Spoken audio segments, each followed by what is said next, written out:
allá también, ¿no? Muy buenos días, muy buenas tardes, muy buenas noches a toda la audiencia que el día de hoy nos reciben en un programa más de Monter Presenta. Yo no sé si nos estén viendo ahorita, pero de que nos van a ver a alguna hora. Eso es lo más importante.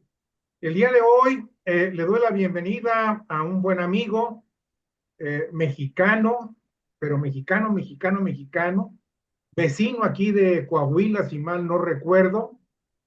Actualmente vive allá en Michigan. Es un empresario muy exitoso. eh, Administra, conduce y liderea una empresa mexicana automotriz, de partes automotrices allá en Estados Unidos, y se llama José de Nigris, al cual le doy la bienvenida. Gracias, Raúl, gracias por la invitación. Muy bien. Pues para que la audiencia se vaya ubicando, eh, ya muchos están enterados porque yo siempre que anuncio que voy a entrevistar a alguna persona tal como lo hice contigo, eh, la gente empieza a mandar mensajes, ¿no? De pregunta esto y me interesa y que ya sabes, cada quien opina, ¿no? Yo quisiera que con el objeto de que nos fuéramos ubicando, Pepe, ¿cuál es la primera impresión que tú tienes del mensaje que dio el día de ayer el presidente Donald Trump? Sí, bueno, Raúl, creo que no hay muchas sorpresas, ¿no?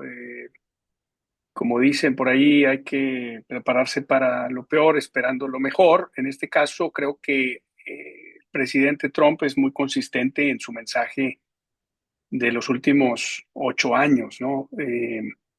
Y creo que no deberíamos estar sorprendidos, ¿no? Esa sería mi primera impresión. Está haciendo, por lo menos diciendo lo que dijo que iba a hacer y está empezando a echar a andar la maquinaria y el poder que le dieron las últimas elecciones, ¿no? Eh, yo tengo la impresión, y me gustaría conocer tu opinión, de que llega con más fuerza política y, y, y, y con más poder inclusive, y más estridente que fue en el 17, ¿verdad? 16, 17, ¿verdad? Esa es la Correcto. impresión que yo tengo. Este, no sé tú qué opines. Sí, estoy de acuerdo. Creo que además el hecho de que ya se haya calado, por decirlo así, por 4 años, vio que era lo que era posible, vio que era lo que no era posible, eh, eh, el tipo de gente con el que se rodea y bueno, un poco también el estilo de los gobernantes que quieren concentrar todo el poder es buscar la lealtad en sus equipos, ¿no? Entonces parece que también por ese lado aprendió tal vez la lección de la primera ocasión donde pues había gente que lo quería moderar, había gente que lo quería Eh, meter más al sistema habitual y él cree, me parece por los comentarios que se leen por ahí, los análisis diferentes, que perdió mucho tiempo en eso. Ahora llega con una serie de funcionarios de primera plana que pareciera son su primera prioridad, es el ser leales al movimiento MAGA y al presidente Trump. Entonces sí, yo creo que llega con más poder, llega con más experiencia, obviamente, también llega con un mandato mucho más sólido que la vez anterior. Pepe, en el área que tú te mueves, que es el área automotriz, bueno, en tu caso es partes automotrices, ¿ustedes cómo la ven esta, pues ya yo no llamaría amenaza? Yo creo que Donald Trump va a ejecutar eh, eh, lo que se llama un memorándum ejecutivo, un acuerdo ejecutivo para poner aranceles a las importaciones que se lleguen allá a Estados Unidos. Y por supuesto esto puede afectar no solamente al área automotriz, sino yo creo que a muchas áreas productivas de Estados Unidos. ¿Tú qué opinas? Sí, bueno, obviamente durante los últimos meses, desde que estaban las campañas, después cuando gana Trump, cuando se ve toda esta avalancha de opiniones sobre aranceles, en el caso de México hemos estado acostumbrados por 30 años a trabajar bajo lineamientos del NAFTA primero y después del TEMEC o USMCA, como le llaman por acá. Y pues es una realidad muy distinta el hecho de que alguien venga a patear el pesebre y decir, bueno, vamos a poner aranceles. Eh, lo, lo interesante, lo importante va a ser en los detalles, ¿no? De cómo se implementa esto, si son generalizados, si cómo consideran, por ejemplo, la integración regional o el contenido americano incluso. Estamos hablando con una industria como la automotriz, especialmente la automotriz, cualquier cosa que se exporta de México hacia Estados Unidos trae un contenido americano, me refiero de Estados Unidos, muy relevante. Entonces, habría que ver cómo esa ecuación o esa referencia circular se resuelve en los detalles de esta orden ejecutiva y de una eventual ley justificada en seguridad nacional o en cualquier tipo de justificación que le vaya a dar el gobierno de Trump, ¿no? Entonces, definitivamente es una amenaza, es una incertidumbre, una empresa que esté evaluando proyectos actualmente es muy difícil evaluar esos proyectos con ese tipo de variables que no se conocen, ¿no? Si el día de hoy tomamos como dicen aquí, el face value, a valor nominal, Sí. lo que declaró ayer sobre aranceles el 1 de febrero, y creo que habló de 25%, si fuera para todos los productos que se exportan de México a Estados Unidos, pues eso sería algo totalmente devastador para la economía, sería cercano, y aunque la presidenta Sheinbaum hoy por la mañana decía hay que tener la cabeza fría, sería lo más cercano a una declaración de guerra, ¿no? Si, en este caso una guerra comercial, en el que, pues desgraciadamente, estamos en condiciones muy disparejas y donde ahora sí que el tiburón se estaría comiendo a la rémora, ¿no? Eh, Sin embargo, el hecho de que haya dicho que este decreto ejecutivo, acuerdo ejecutivo, lo va a dar a conocer o lo va a firmar hasta el 1 de febrero. ¿Tú crees que sea un poco tome un poco de tiempo para medir todos estos factores en esta ecuación que tú acabas de relatar? Bueno, yo creo que él está rodeado de gente capaz y de gente que por más que quiera ser muy leal, tienen sentido común y son inteligentes en sus campos. Me parece que ese análisis ya lo hicieron. Ahora, aquí viene la eterna discusión de si el presidente Trump está siguiendo su habitual forma de negociar, poniendo primero en la mesa las amenazas para ver que el otro se siente en la mesa y empiece a negociar desde una posición de debilidad, ¿no? Eh, Quisiera yo pensar que así es, que esto es un tema esto es lo que estoy poniendo yo como amenaza para ver qué me puedes dar por otro lado en lo que a mí me interesa, ¿no? Principalmente, pues aquí suponemos es no necesariamente el tema comercial, sino el tema de seguridad, de migración, que es lo que también está en la parte de hasta arriba de la agenda del gobierno de Trump. Este, eh, yo creo que en la ecuación o en la mente de Trump y de su equipo también está incluido el factor fentanilo, el combate al fentanilo, ¿no? Sí, sí, fentanilo y en general las drogas, ¿no? Yo no sé qué tanto, yo tengo no soy experto obviamente en muchas áreas, y menos en esa. Me da a mí la impresión como observador de lo que se dice y se hace de los dos lados de la frontera sobre el tema de drogas, que ha sido un juego de 20 30 años donde todo el mundo hace como que hace, pero todo el mundo entiende que no se debe hacer nada más. Si Estados Unidos fuera serio en querer atender el tema del fentanilo, como en el pasado fue la marihuana o la cocaína o la heroína, el tráfico que se daba por sus fronteras, por todas sus fronteras, porque no solamente la mexicana, ¿no? Hay barcos, hay aviones, hay la frontera de Canadá. En el caso de México, pues uno pensaría, bueno, si Estados Unidos quiere combatir carteles, quiere combatir el tráfico de drogas de cualquier tipo, incluyendo el fentanilo, pues habría que quitarles los medios de poder. Y eso empieza por su propia casa, ¿no? Empieza por el sistema financiero americano, sigue con el tema de las armas, los fabricantes de armas en Estados Unidos, que nunca ha habido un interés real por regular esa parte, ¿no? Uno pensaría que tan pronto una droga cruza la frontera, eh, acá de este lado, en el lado norte de la frontera, no hay ya carteles, ya no hay organizaciones criminales, ya no hay líneas de distribución. Muy curioso, ¿no? Porque esas se podrían controlar de este lado.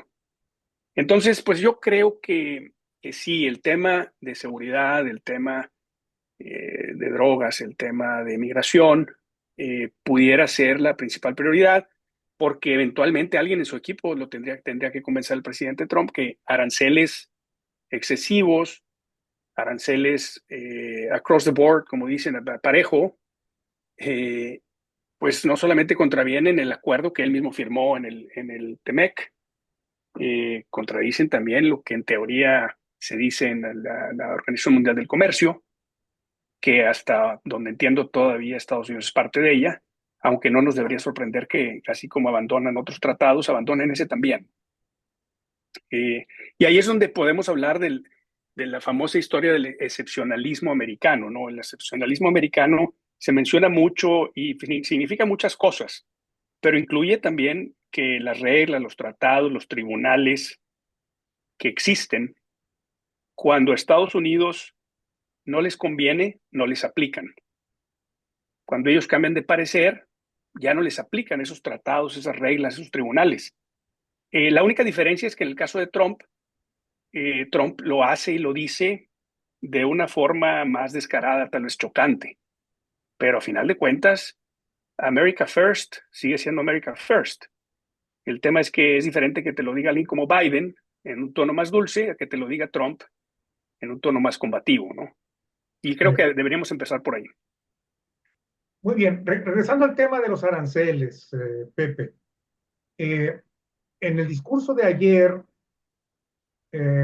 yo observé y escuché que él hablaba de poner aranceles no solamente a las importaciones mexicanas, sino las importaciones de muchos países. No definió exactamente qué, pero él habló en forma generalizada de ello, porque, y el subrayo o hago énfasis en la palabra porque, lo que quiere es recaudar más aranceles, más recursos para darle mejor vida a los americanos, lo cual para mí se me hace una contradicción total, porque pues sí, van a recaudar mucho dinero posiblemente o poco, no lo desconozco, no tengo los datos como para poder precisarlo, pero cualquier arancel a las importaciones inmediatamente repercute en los precios domésticos de consumo en Estados Unidos.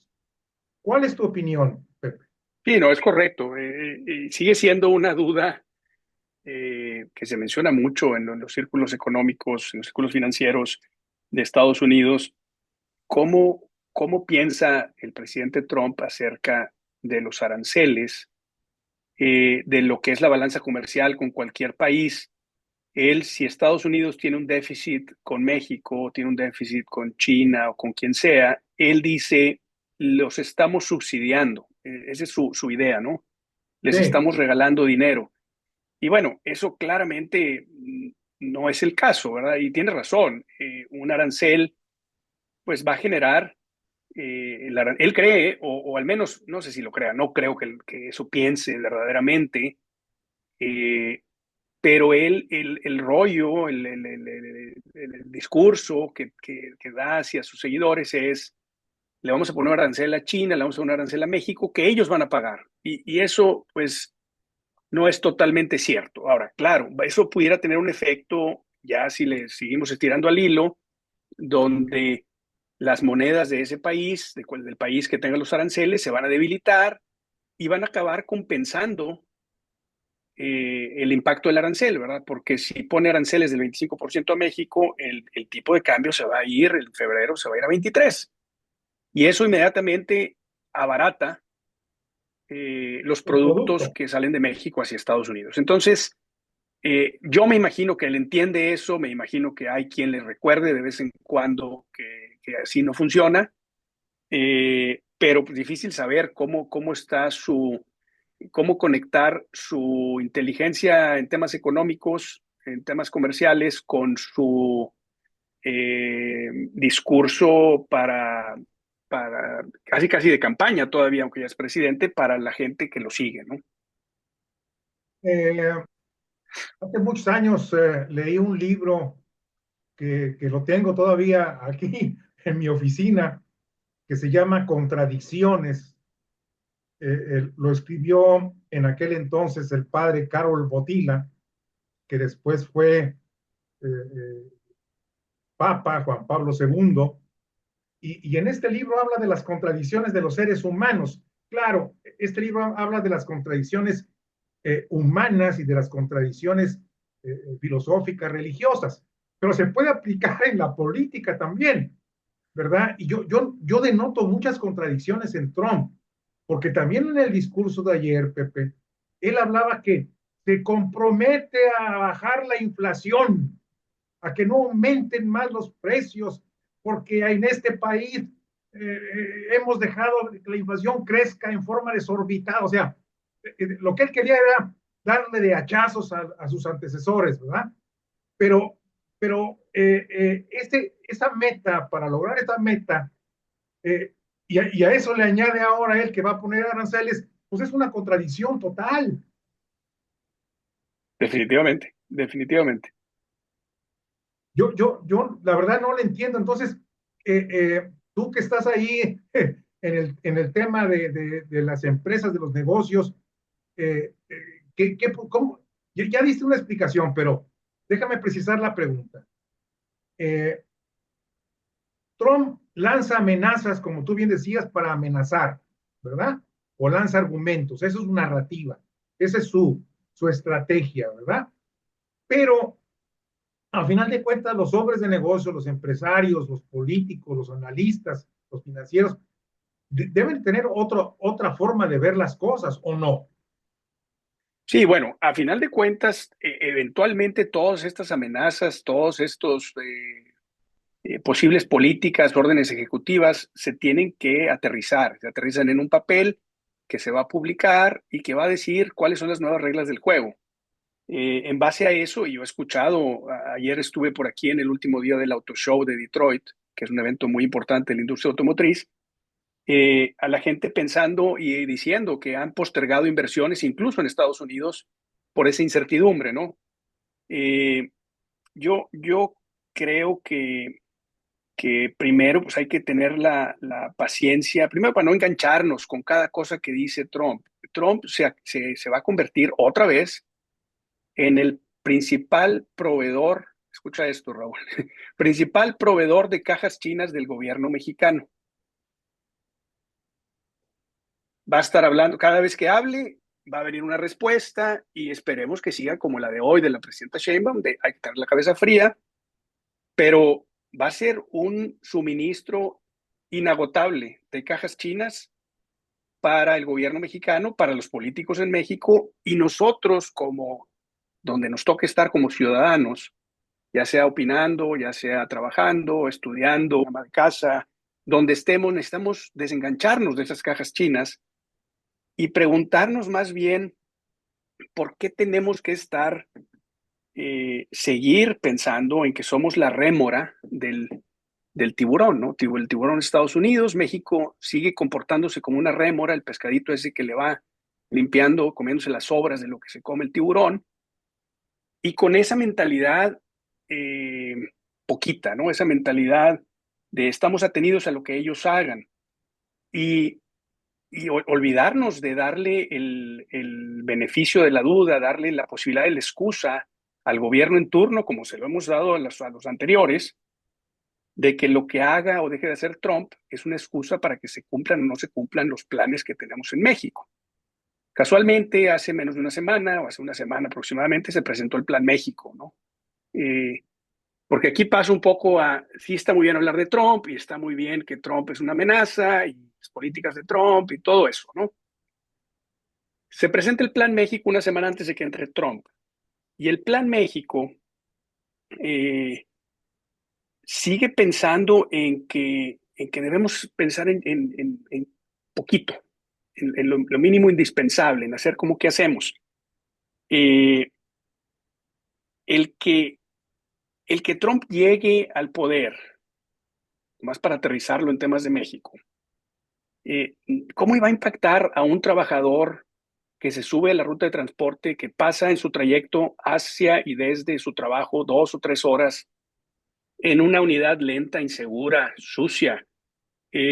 ¿Cómo le impacta al país que existan mejor competencia, que las leyes anticompetencia se apliquen, ¿no? Que haya más oportunidades, que haya Estado de Derecho, que haya seguridad física y patrimonial. Con Trump y sin Trump, eso deberíamos estarlo procurando, ¿no? Que haya más crédito para emprender. ¿Acaso si no estuviera Trump, bajarían los homicidios en México, por ejemplo? ¿Funcionarían mejor nuestros puertos, aeropuertos, casetas de cuota, aduanas? Eso está bajo nuestro control. Y ahí es donde nosotros deberíamos sacarnos del debate de Trump y de esta contaminación, que bueno, es muy interesante platicarlo y me imagino que en tus redes sociales está lleno de memes del evento de ayer de Trump, de lo que hizo Musk, de lo que hizo el vicepresidente, de que si juró, que si no juró. Eso está muy interesante, pues para un rato de un café, ¿verdad? Pero necesitamos nosotros separarnos del meme eterno y preguntarnos, bueno, ¿por qué tenemos que estar a expensas de Trump o a Estados Unidos? Claro, no podemos negar que dependemos en gran medida de nuestro vecino, el país más poderoso del mundo, pero nosotros deberíamos poder hacer algo más por nosotros mismos, ¿no? Y ahí es donde creo que estamos fallando, ¿no? Me da mucho gusto que tú saques el tema tal cual, porque precisamente aquí en mi lista de temas contigo traía yo esta pregunta. Tú ya diste una respuesta más o menos, ya dijiste que todas estas discusiones son unas cajas chinas que lo único que hacen son distraernos, ¿verdad? Y no estamos atendiendo realmente los temas de fondo, de estructura en nuestro país que no se han resuelto.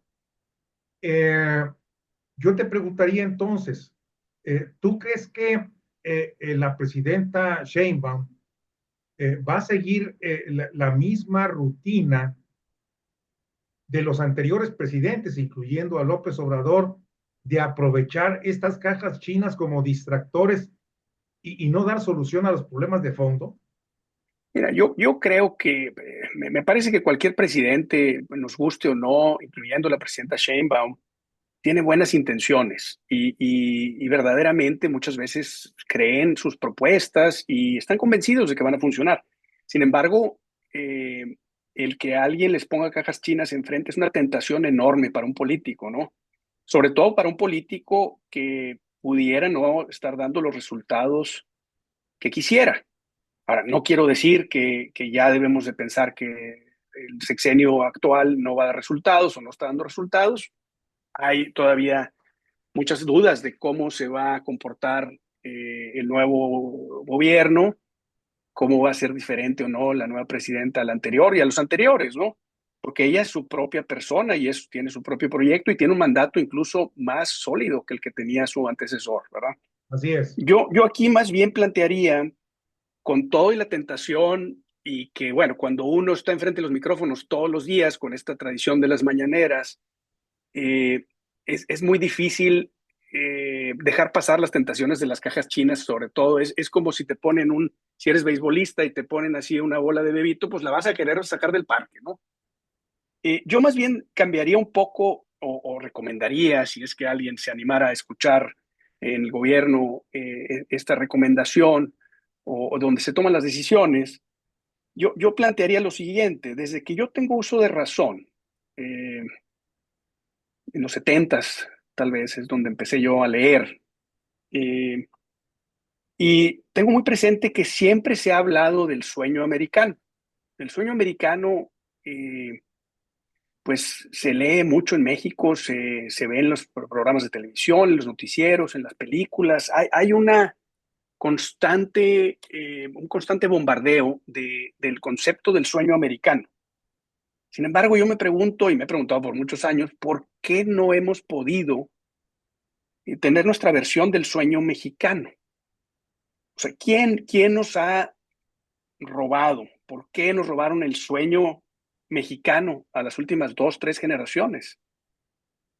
Hay gobiernos y políticas que nos han empujado a que los mexicanos, dentro y fuera de México, simplemente pensemos que el único sueño que existe es el americano.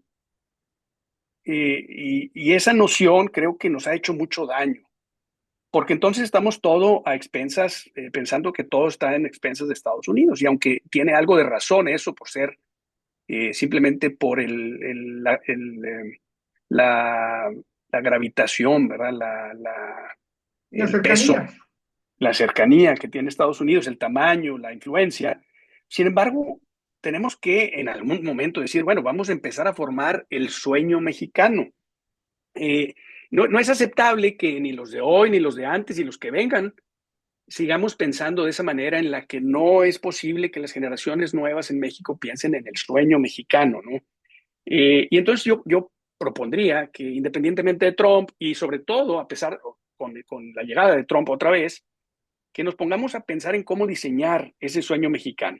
Un sueño mexicano que no sea un México de 60% de pobres, de gobiernos corruptos e ineficientes en todos los niveles, en todos los poderes, de infraestructura poquita, ¿verdad? Infraestructura para la foto, infraestructura para la siguiente elección, una carretera en la que el gobernador se toma tres fotos como si las inaugurara tres veces, es la misma. Un México que no sea de informalidad, que no sea el México de los pagos chiquitos de por vida, donde la gente se muere pagando una lavadora con tasas de interés del 80, 100%. Que sea un México, un sueño de un México sin trampas de la pobreza tan profundas y tan sólidas que hacen que decenas de millones de personas no tengan oportunidad de salir de esa pobreza. Un México que no sea un México de negocios para los cuates, de concesiones, de favoritos, de sectores protegidos, de falta de competencia. Entonces, tendríamos que empezar por ahí y tal vez a alguien se le ocurra ahora, precisamente con un enemigo, entre comillas, porque así lo queremos plantear, es muy útil para un gobierno hacerse de un enemigo como Trump, eh, y porque es muy fácil decir, ahí viene el lobo, ¿no? Entonces, tal vez eso nos permita pensar más allá de los 4 años de Trump. Hay que considerar que se va a ir Trump y la presidenta Sheinbaum va a seguir siendo presidenta. Entonces, ¿por qué no pensar más allá? Sobre todo si ahora se habla de un movimiento tan sólido, tan fuerte, de primero los pobres, de nacionalista, de primero México, pues no vamos a poder llegar a mucho si seguimos pensando en chiquito y en poquito. Propondría yo eso por ahí, Raúl. Muy interesante. Una reflexión muy profunda, muy seria, y que pues evidentemente tiene elevaste mucho la vara, como decían en el TEC, en la universidad, ¿no? Cuando eh, terminas una carrera o sigues otra o quieres sacar una maestría y sacas buenas calificaciones, entonces la varilla la estás poniendo muy alta, ¿verdad? Pero es válido, me gusta tu propuesta porque al final de cuentas, el elevar la varilla o ponerla muy alta rompería las cajas chinas. Sí, yo creo eso, o sea, elevar la vara, elevar la mira, ¿no? Elevar la mira y decir, ¿por qué no disparar un poquito más arriba, ¿no? Tal vez no se llegue a eso. Pero bueno, te pongo el ejemplo, y es un ejemplo, insisto, el Plan México que se presentó hace una semana. Hoy sale el primer decreto, el diario oficial de la Federación, si lo viste por ahí, Sí, donde se habla de los primeros incentivos para el nearshoring y para la industria. Y dices, caray, o sea, para empezar, el Plan México, y bueno, aquí me quiero, tal vez es correcto estar pensando en Trump y es una preocupación real y válida. Hay que seguir pensando que para Trump y para cualquier presidente, America first, America is first. México no mueve la aguja aquí más que para piñata, ¿no? Entonces necesitamos nosotros hacernos cargo de lo nuestro. Si nos alejamos un poquito del tema Trump y pensamos en el Plan México, que es un plan del sexenio, a 6 años, se habla de que queremos llegar a ser la economía número 10 del mundo, somos la 15 actualmente. Y yo me preguntaba en algún artículo que publiqué la semana pasada, me parece, sobre el tema, si alguien de los que hicieron ese Plan México, de los que corrieron los números, los modelos, hizo más o menos el cálculo de qué tendría que pasar en crecimiento económico para que México salte del 15 al 10 en 6 años.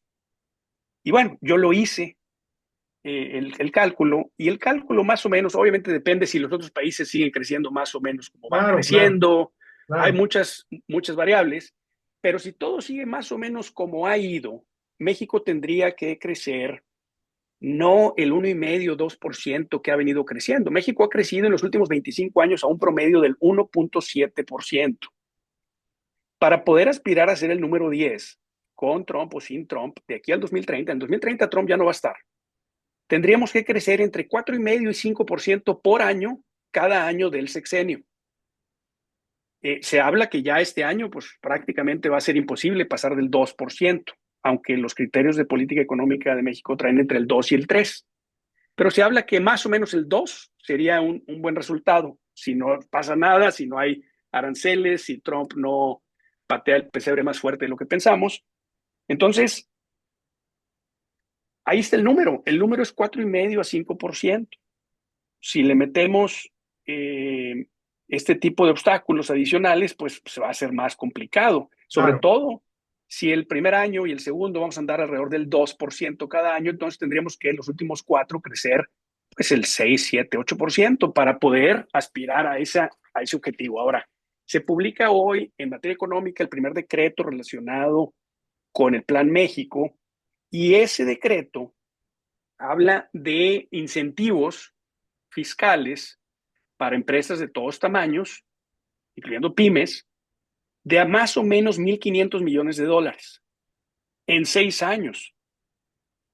Que bueno, tal vez se los puedan gastar, los puedan colocar en el primer año, sería muy bueno que se hiciera rápido porque eso indicaría que hay inversiones. Pues son 1.500 millones de dólares, Raúl, que suena pues una cantidad muy alta, pero solo para ponerle en proporción y haciendo el comparativo contra nuestros amigos en Estados Unidos, el, la ciudad de San Antonio, Texas, el presupuesto anual de San Antonio, Texas, es 5,000 millones de dólares. Así es. El presupuesto de Laredo, Texas, es de más o menos 1,000 millones de dólares anual. Laredo, Texas. Y en Estados Unidos hay 200 ciudades del tamaño de Laredo. Entonces, siento yo al leer ese decreto, el Diario Oficial de la Federación, que dentro del Plan México hay un juego del calamar. El juego del calamar, que es una serie muy famosa coreana, en donde hay concursantes que están que tienen dificultades económicas, tienen que pasar pruebas y al final hay un concurso y si no se mueren, van a ganar un premio monetario. Así van a estar las pymes en todo el país con este decreto. Vamos a estar jugando al calamar. Las que no se mueran, tal vez les toque algo al final. Hay que pasar todos estos obstáculos y todas estas reglas, la burocracia de siempre, o peor, para un premio de 1.500 millones de dólares repartido entre los millones de empresas que hay en México. Cuando en Laredo, Texas, se gastan 1.000 millones cada año. Y en Claro. Estados Unidos 1.500 por 6 años, ¿no? Entonces, sí hay que preocuparnos con Trump, hay que, con mucha razón, pero ¿qué podemos hacer nosotros de nuestro lado, no? Y bueno, eso es un poco la frustración de otra vez montarnos en el tren de las cajas chinas y olvidarnos de lo que realmente deberíamos de poder controlar un poco mejor nosotros mismos, ¿no? Caray, me da mucho gusto haberte invitado a platicar el día de hoy porque le has dado un sesgo radicalmente distinto a lo que tiene que ser una perspectiva nada más de enfocarnos a Trump. Hay que primero vernos hacia adentro y ver qué podemos hacer y qué tenemos que hacer, ¿verdad? Eso es lo más importante. Caray, mi querido Pepe, pues se nos acabó el tiempo, se fue volando, qué bárbaro. Este, eh, Me gustaría volver a platicar contigo, si no tienes inconveniente. Eh, Vamos a dejar que pase el primer trimestre de este año para ver cómo evolucionan las cosas desde el punto de vista económico, para ver si las cajas chinas fueron más estridentes o quedaron nada más en explosiones que no llegaron a nada, o qué está sucediendo, ¿verdad? Y también qué está sucediendo con nuestro país. ¿Te parece bien, Pepe? A la orden, Raúl. Siempre un gusto estar aquí contigo en tu programa. Un saludo a tu auditorio. Creo que el tema da para mucho, el tema Trump, visto desde diferentes ángulos y seguramente lo seguirás platicando con otros invitados. Yo encantado de darte mi visión de las cosas aquí desde Estados Unidos, un poco viendo por los dos lados qué opina la gente, ¿no? Sí creo que hay mucho más que podemos hacer nosotros sin depender tanto de lo que haga o deje de hacer alguien como Trump o el gobierno americano en general. Claro que sí. Te mando un abrazo y que, pues, espero verte en la primavera, cuando ya no haya tanto frío allá en Detroit o cerca de Detroit. Te mando un abrazo, mi querido Pepe. Igualmente, Raúl, muchas gracias. Muchas gracias. Hasta luego. Hasta luego.